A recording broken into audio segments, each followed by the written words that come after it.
Like, I know that you're the partnerships and operations, head of all of that at IVW, but can you kind of give me like an in the nutshell sort of view of like what you've done over the course of your career and how you've ended up at IVW? Oh, well, my career, I'd say, is a bit like a pinball in a pinball machine, because it's never a straight line. I think creative careers tend not to be. They tend to be portfolio careers, or ones that, aren't in a straight line. So I always loved music when I was younger. I bought loads of records. I would have loved to have been a DJ, but I was too intimidated by the male-dominated club culture at the time.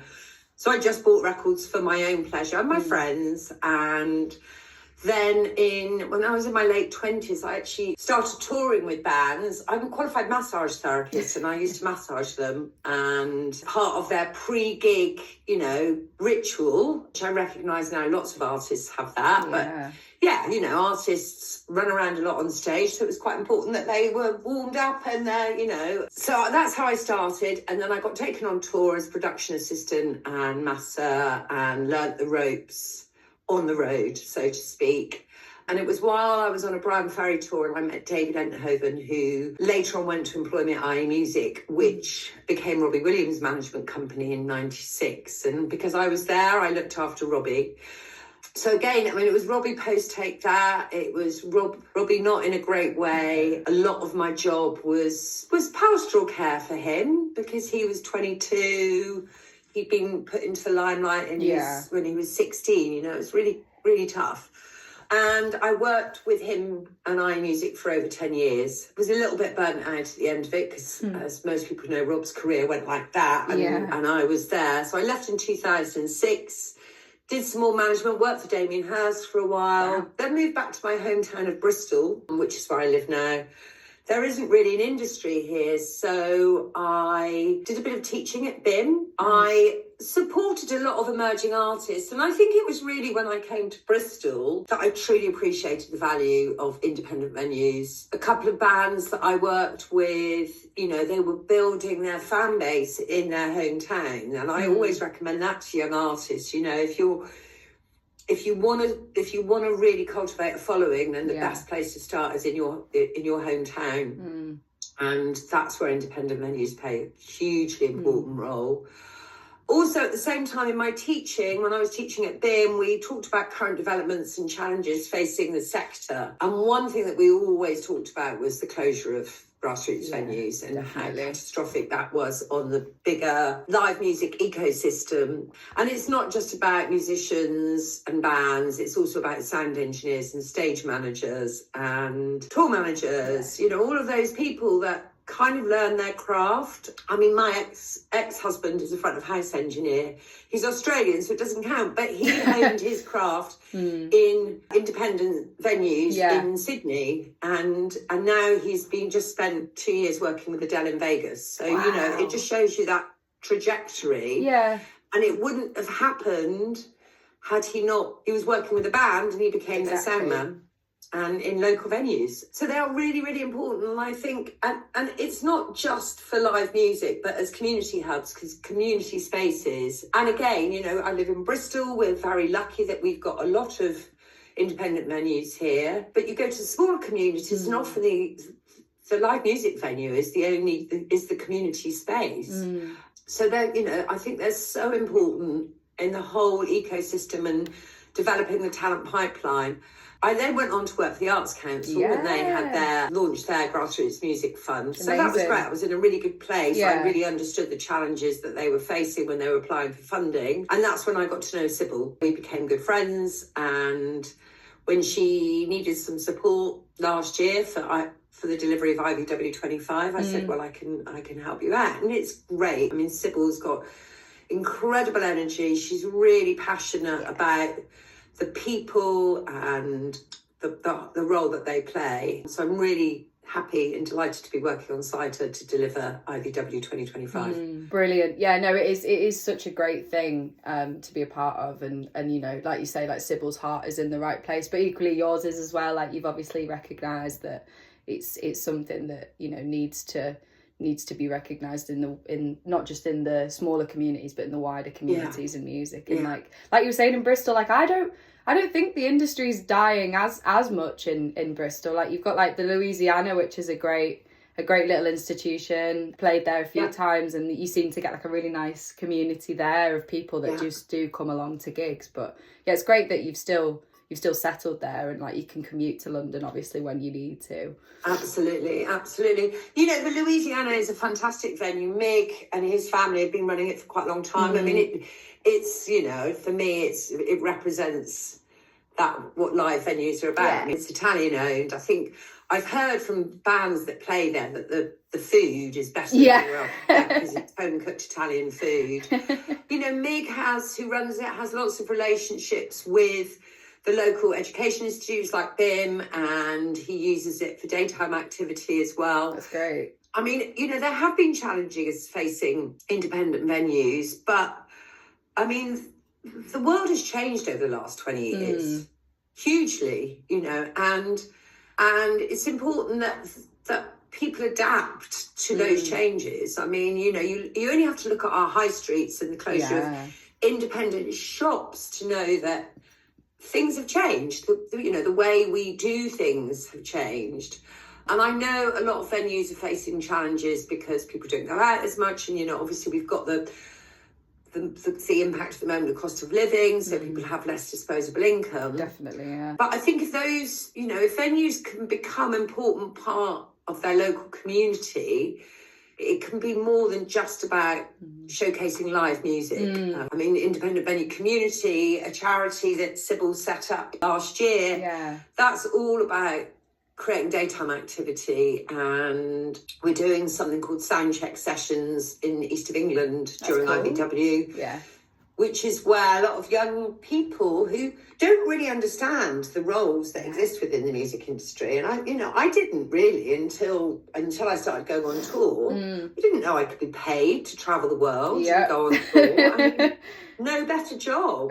But so we're introducing a pilot of the Soundcheck Sessions where young people will come and watch a sound check and see all the people involved in putting on a band, talk to the sound engineers, maybe talk to, you know, if there's a tour manager. Not all bands at the lower level have a tour manager, but you know, they'll recognise the roles that exist, and hopefully it'll inspire young people to think, well, okay, that could be a career for me. You know, if you like travelling. When I got my first global tour, that was it. I was successful. I was being paid to travel and doing something I love that worked in music. It's great. So yeah, I think you just got to think of it in a more holistic way, the role venues play.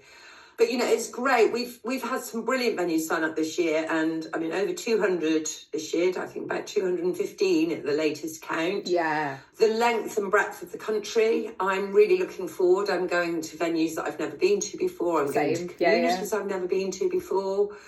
Yeah, I think when I finish IVW 2025, I'm going to have a much clearer picture of even more of the role that independent venues play within their local communities. I'm really looking forward to my road trip. You know, it's great to see there's a real diversity this year. You know, I've obviously been engaged with IVW in the past, definitely. But it's great. There's a lot of diversity this year, from indie to hip hop to you know, rap, pop music. You know, there's a lot. A good old mix, You know, I'm really looking forward to seeing Bregeel. That's why I'm going to the Music Club.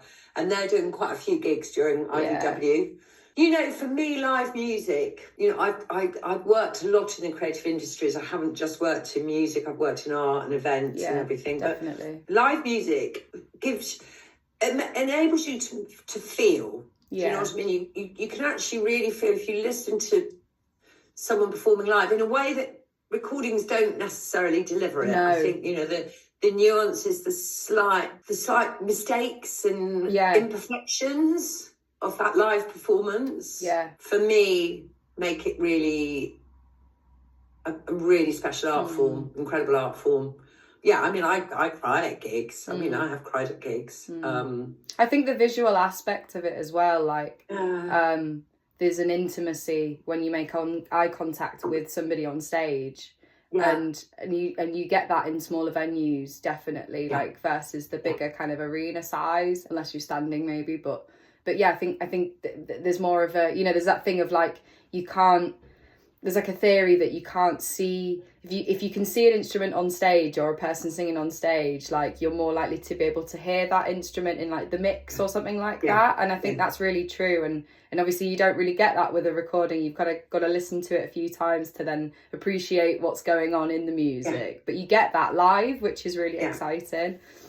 Yeah, no, I agree. And also for me, the other thing that's great live is if you go and see a band and that collective experience. Yeah, definitely. That experience of being with a crowd of people who also really love that band. Yeah. And singing the words back. Yeah. And I mean, again, that experience, whether you're, you know, in Glastonbury or a tiny, like you said, a tiny venue where you can see the whites of someone's eyes. It's incredible. I mean, I went to see, talking about the Louisiana, I went to see Baxter during the Louisiana. Yeah, oh, I bet that's amazing. It must be nearly 10 years ago. Really? And I knew Baxter from my London days. Really? And do you know what's been great is watching that progression for him. And, you know, he kind of was... He wasn't a young sort of indie boy. No. His dad was famous. Yeah. And I mean, you watch Baxter. I mean, I think he's classy, and I loved Ian Jury. I was a massive Ian Jury fan. But Baxter is a better performer than his dad. But there's definite elements of his dad that are channeled in his performance. Yeah. So seeing him at the Louisiana, and then I saw him at Glastonbury on the park stage. Yeah.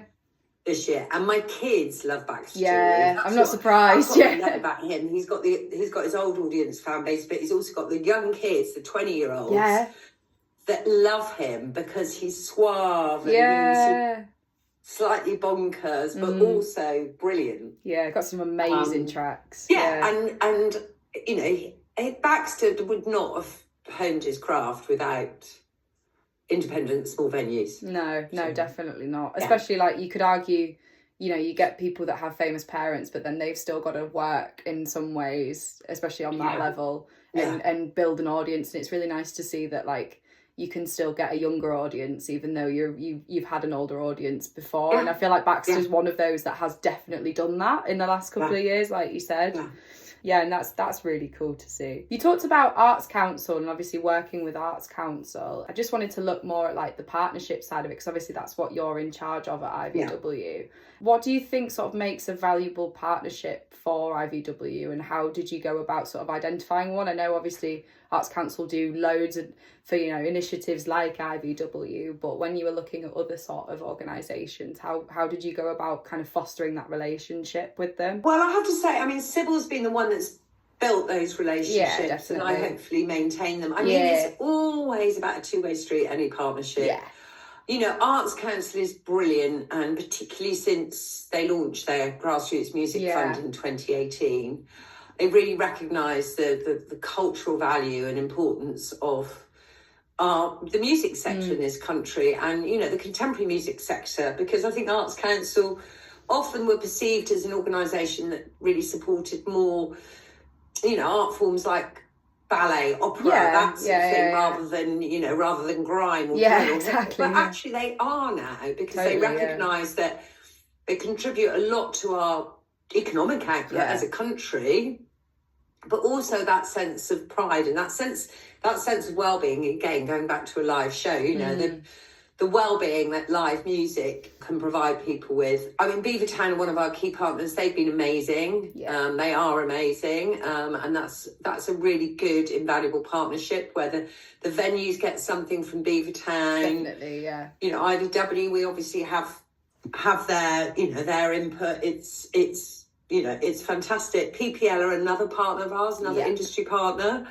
Yeah, Arts Council have been brilliant. They've supported IVW for 12 years as it's grown. And, you know, Sybil's brilliant at managing that relationship with them. I mean, it's very important. I mean, the music industry revolves a lot around networking, building your network, building your contacts. You know, as a manager, when I was managing Robbie, I always felt that I couldn't know everything there was to know, but But what I needed to do was be able to call someone who knew how to do something. And so that's a really, really important part of any music role is developing your network and building your contacts. And Sybil's been amazing at doing that over the last 11 years. I mean, it's challenging. It's really challenging right now because there are a lot of organisations chasing not a lot of money. Yeah.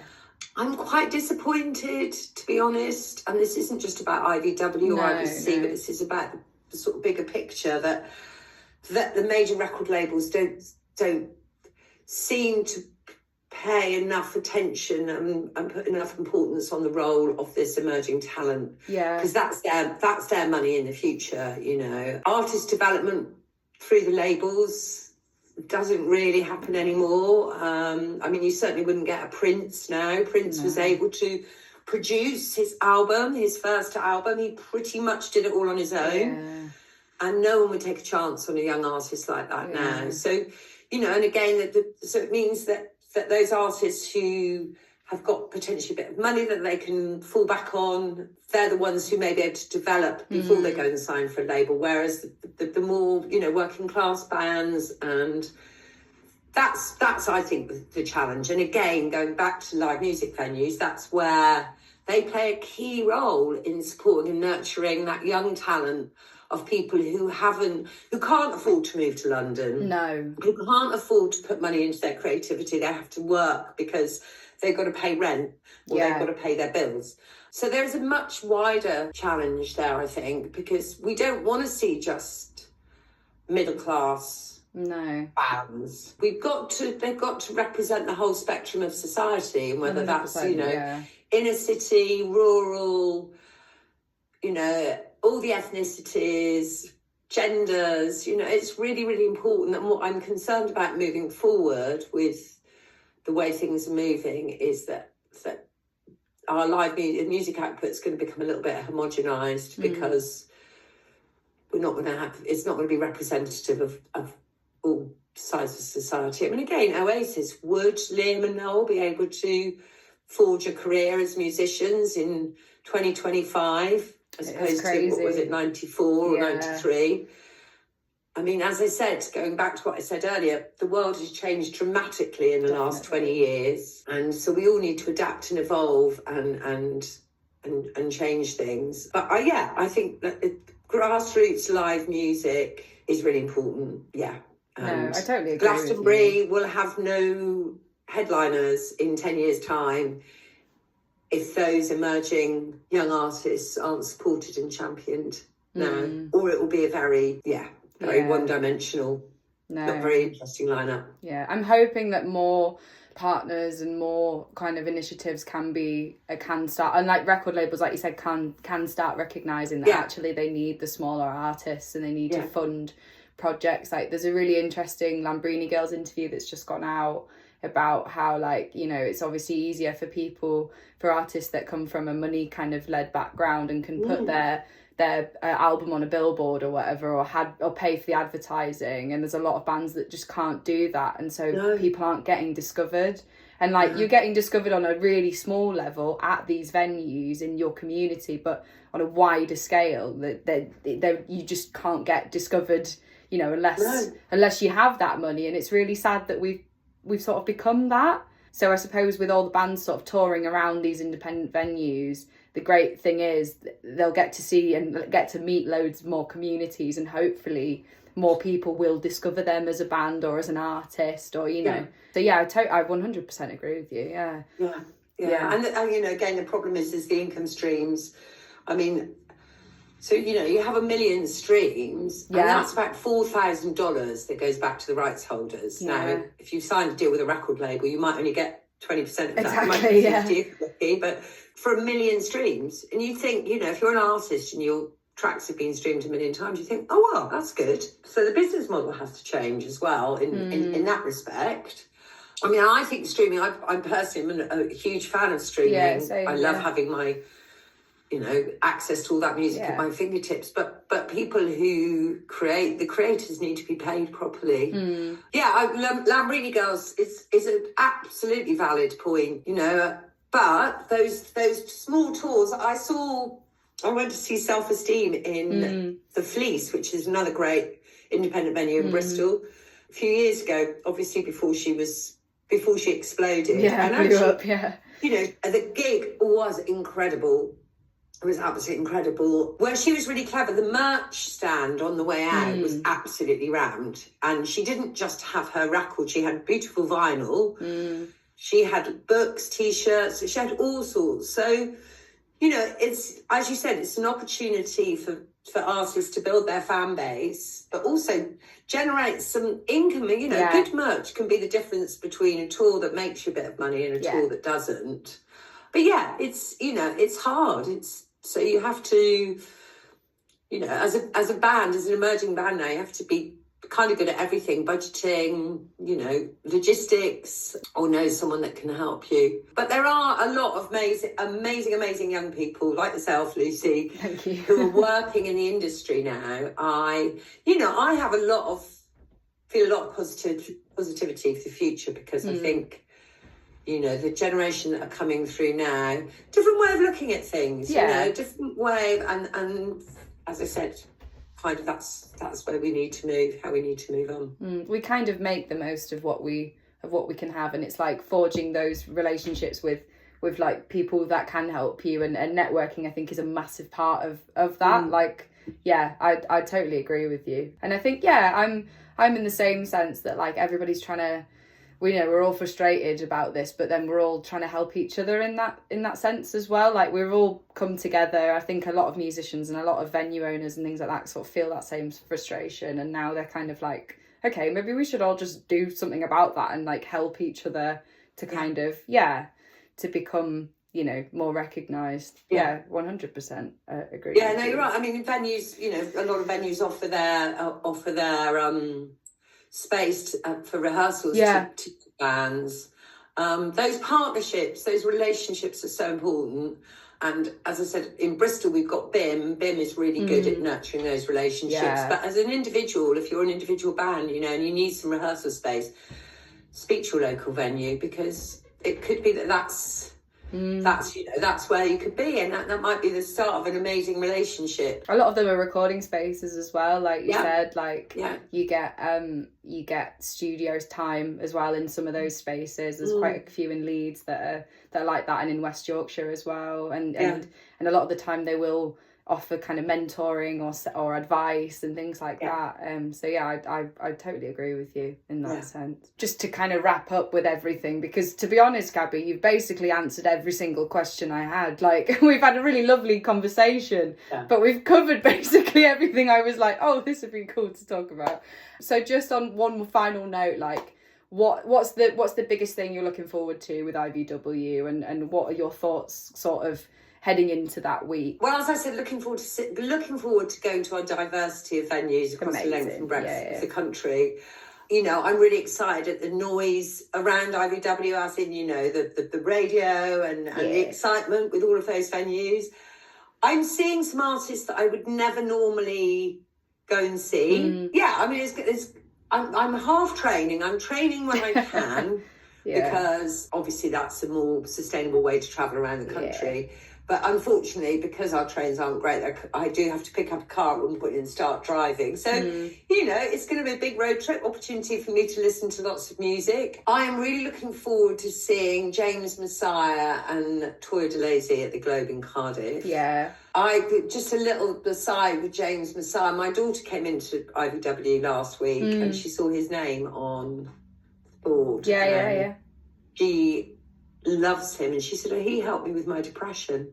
Oh. And I, you know, again, that's where music can touch people. And Flo has really battled with her mental health. Oh, bless her, she said, oh, no, he really helped me. One of his poems really spoke to me. He's a spoken word artist, rapper.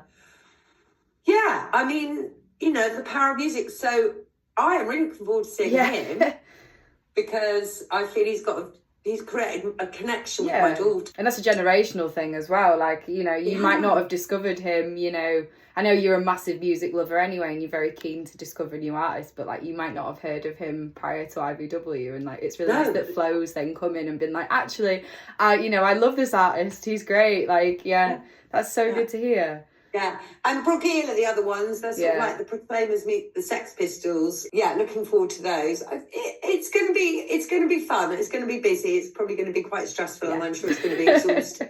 I am going Cardiff to Dundee. That's the breadth. Whoa, yeah. Yeah, but no, I'm looking forward to it.